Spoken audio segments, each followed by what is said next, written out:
Hey guys, thanks for stopping in. Since I kind of flared up my lower back and my legs, I thought I would kind of explain what it feels like. I did a video like this for my TOS or thoracic outlet syndrome not long ago, and it seemed pretty popular. So, if you don't know my story, I've had two lower back surgeries.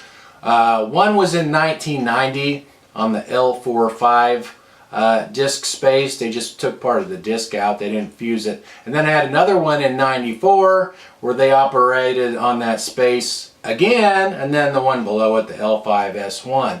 So, same thing, both just discectomies, not fused. But I get leg pain, lower back and leg pain off and on ever since then. And so I kind of have a flare-up going on. What happened was I squatted down and it kind of put too much pressure. Where they did the surgery, there's scar tissue around the nerve roots now, so if they get stretched too hard or too aggressively, then they get inflamed and it causes pain down my legs. So my pain is normally more in the front side of my legs, kind of in my hips. It used to be more in the back side, top part of my butt cheeks there, but now it seems to be more in the front, and it's not really like tingling and numbness. I do get that once in a while, but for the most part it's more like tight muscles. Like when the nerves get irritated, the muscles tighten up, and it's like really tight muscles, and it goes down into my calves, it goes down into my feet.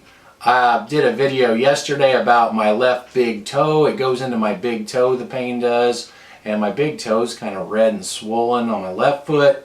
On my right foot, my right leg, it tends to go down more just into my ankle, kind of around my heel, and sometimes I get kind of these weird shooting pains through my heel, and it kind of tingles. So that's sort of what it feels like. The things that will flare me up or just kind of put me in pain or sitting in bad chairs. For a lot of years I couldn't sit at all. I was always standing, but now I can sit, but it's really I'm really particular about the chairs that I sit in. Actually, folding chairs are the best for me, really, where I have one that has a padded seat and back, and I just sit in that most of the time because it's usually pretty firm and it sits me straight up. It's much better than some of these recliner type chairs and sofas and things like that. Those don't work too well for me. Another thing that's bad is walking on uneven ground, hills, or even just like gravel.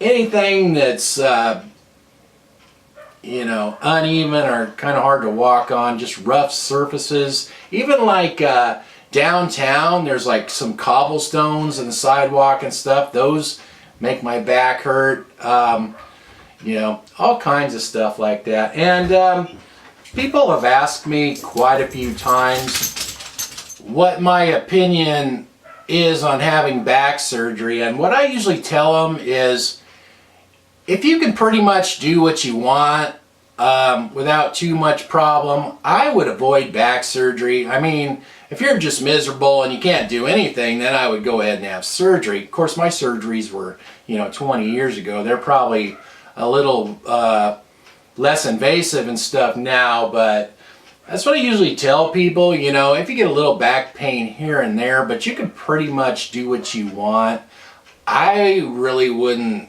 recommend surgery. The funny thing is, when I had surgeries, the doctors told me, I ended up having 2 discs operated on, and when they do the MRIs, they'd say, oh, you got a small bulge, it's no big deal, doesn't need surgery, da-da-da. And then both times, once they got in there, when they're operating, they're like, wow, it was quite a bit worse than it looked, on the MRI. So sometimes scans and MRIs really can't show everything. Once the doctors get in there, it'll be more than they thought it was. So that's what I deal with. I haven't been able to work for, since I had those surgeries, but I also have thoracic outlet syndrome as well. So between my lower back and, my upper body, those things kind of just put me where I can't do anything consistent enough to really work. You know, I can get away with stuff a little bit here and there, but you know, to be consistent every day, I just can't do that. I'll go along for a while and then I get flare-ups like now, and then, you know, can't really get out and do much. So hopefully that's helpful for newer people trying to figure out what the symptoms are and kind of what they feel like. Thanks for watching, you guys, and I'll talk to you next time.